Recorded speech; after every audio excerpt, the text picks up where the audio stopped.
Good evening friends, फिर से एक बार मैं केयर स्किल्स एकेडमी से बात कर रहा हूँ। मेरा नाम संतोष उपाध्याय है और हम लोग इस ऑर्गेनाइजेशन में, इस कैंपस में, जो नोएडा का हमारा कैंपस है, यहाँ पे हम लोग बहुत सारे वोकेशनल कोर्सेज चलाते हैं। और वोकेशनल कोर्सेज में हम लोग कौन कौन से कोर्सेज चलाते हैं वो मैं बताऊँगा, क्या ड्यूरेशन है, उनकी फ़ीस कितनी होती है और ये कोर्स के सर्टिफिकेशंस कैसे होते हैं, कहाँ से होते हैं, और ये कोर्स करने के बाद आपको फ़ायदा क्या होता है।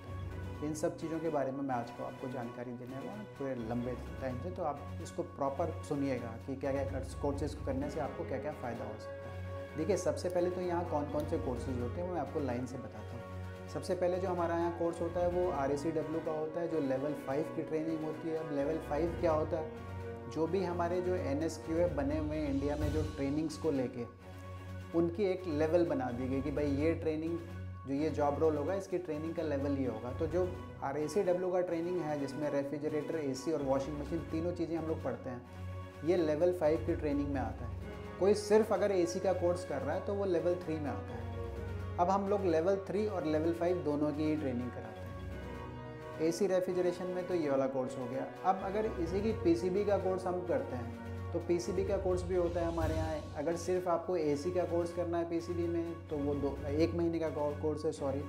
और अगर AC, फ्रिज, वॉशिंग मशीन तीनों का कोर्स करना है तो वो 2 महीने का आता है। डेली हमारी जो क्लासेस होती हैं, कोई भी कोर्स आप करते हो, वो लगभग 4 घंटे की क्लासेस होती हैं। उसमें बीच में 1-2 ब्रेक होते हैं जो 4-5 मिनट या मैक्सिमम 10 मिनट के लिए, इतने ही हमारे जो है ब्रेक होते हैं, ताकि आप जब यहाँ इतनी दूर से यहाँ पढ़ने आओ तो सिर्फ पढ़ाई में आपका दिमाग लगे।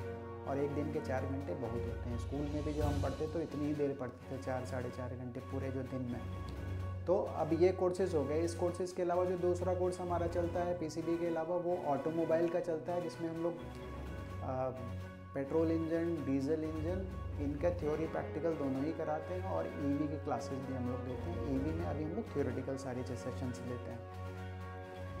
इसके अलावा जो इसके अंदर जो कोर्सेज़ हैं ऑटोमोबाइल में, वो कार स्कैनिंग का कोर्स है, डायग्नोसिस का है, की कोडिंग का है। अगर किसकी स्पेशलाइजेशन भी आपको चाहिए वो कोर्सेज़ भी हम लोग करा रहे हैं। अब इनके अलावा जो कोर्सेज़ होते हैं यहाँ पे, वो मोबाइल रिपेयरिंग के होते हैं, लैपटॉप रिपेयरिंग के होते हैं। नोएडा कैंपस में हमारी यही ट्रेनिंग होती है। और जो बाकी जो कैंपस हैं हमारे, जैसे अभी हम लोग ट्रेनिंग दे रहे हैं, कानपुर में दे रहे हैं, प्रयागराज में दे रहे हैं, लखीमपुर में दे रहे हैं, यहाँ पे अलग अलग कोर्सेज़ होते रहते हैं। नोएडा कैंपस में हमारी यही ट्रेनिंग होती है। इसके अलावा जो हमने अभी रिसेंटली ट्रेनिंग स्टार्ट की, वो ड्रोन रिपेयरिंग की है, जो कि पायलट बैच हमने किसी के साथ मिल के किया था, किसी ऑर्गेनाइजेशन के साथ। वो भी हमारा सक्सेसफुल हो गया है। उसमें कम ही बच्चे थे, 5 बच्चे थे, तो 5 बच्चों का बैच वो सक्सेसफुल हमारा हुआ है। तो उसमें कुछ कमियां थी जिसको हम लोग दूर करके उसको रीलॉन्च करेंगे फिर से दोबारा। तो ये सारे कोर्सेज़ हम लोग कराते हैं। अब इनका सर्टिफिकेशंस कहाँ से कराते हैं? सर्टिफिकेशन इनके जो कुछ गवर्नमेंट की एजेंसीज़ हैं उनके थ्रू इनके सर्टिफिकेशंस कराते हैं। एक यूनिवर्सिटी है, दूसरी यूनिवर्सिटी से हमारी बात चल रही है, उनसे हम लोग इनके सर्टिफिकेशंस कराते हैं। अब सर्टिफिकेशंस की वैल्यू आपको पता होनी चाहिए कि अगर मैं कोई इंस्टीट्यूट चला रहा हूँ और मैं कोई कागज़ पे लिख के देता हूँ कि आप मोबाइल रिपेयर के इंजीनियर बन गए, आप AC के इंजीनियर बन गए, तो मेरे कहने से वो शायद चीज़ें कॉर्पोरेट में या जहाँ पे आप काम करने जा रहे हो, वो उसको शायद उतनी वैल्यू ना दे।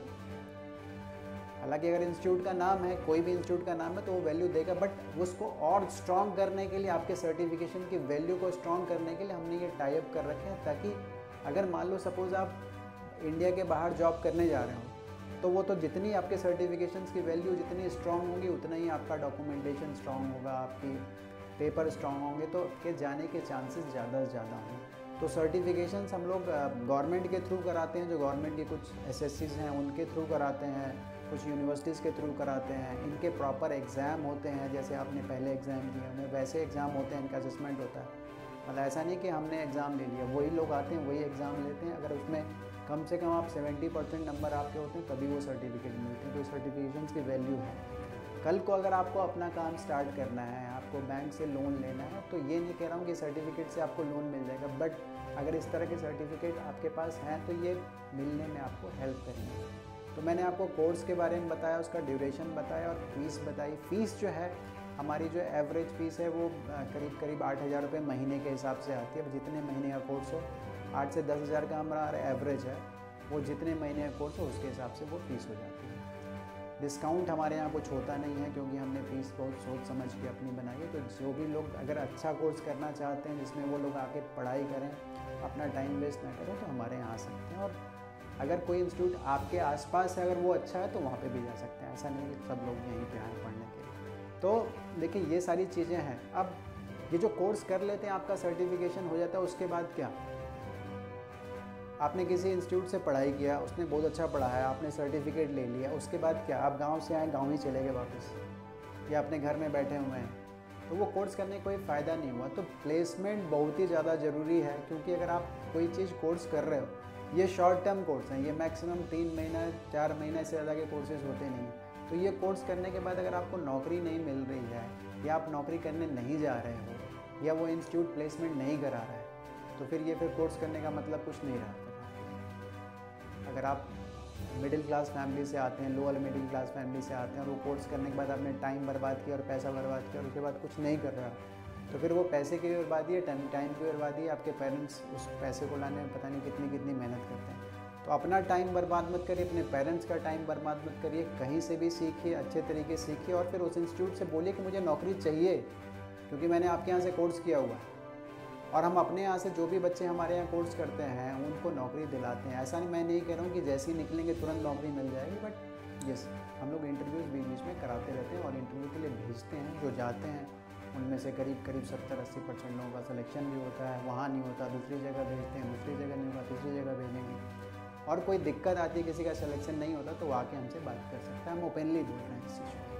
तो देखिए, मैंने आज आपको कोर्सेज़ के बारे में, फीस के बारे में, सारी चीज़ों के बारे में बताया, और ये एक नंबर भी दे रहा हूँ। अगर आपको कोई भी इन्फॉर्मेशन लेनी हो, हमसे बात करनी हो, मुझसे मिलना हो, यहाँ पे आके बात करनी हो, समझना हो कुछ, हम कोई उसकी फ़ीस चार्ज नहीं कर रहे हैं। आपकी काउंसलिंग प्रॉपर तरीके से करेंगे, आप कहीं पर भी जाके पढ़ो। एक चीज़ और मैं कहना चाहता हूँ, अगर किसी बच्चे ने कहीं से कोर्स कर लिया है और अच्छे तरीके से पढ़ाई कर ली है, उसको चीज़ें समझ में आ गई, सर्टिफाइड भी है वो कहीं से, और उसको नौकरी नहीं मिल रही है, तो भी हमारे पास आए, हम उसको 12,000, 15,000, 18,000 इतनी तक की नौकरी हमारे पास रहती है इंडस्ट्रीज में, तो हम वहाँ उसको जॉब दिला सकते हैं। तो आज के लिए इतना ही, बहुत कुछ है। अब नेक्स्ट वीडियो में हम फिर से आपसे मिलेंगे। Thank you.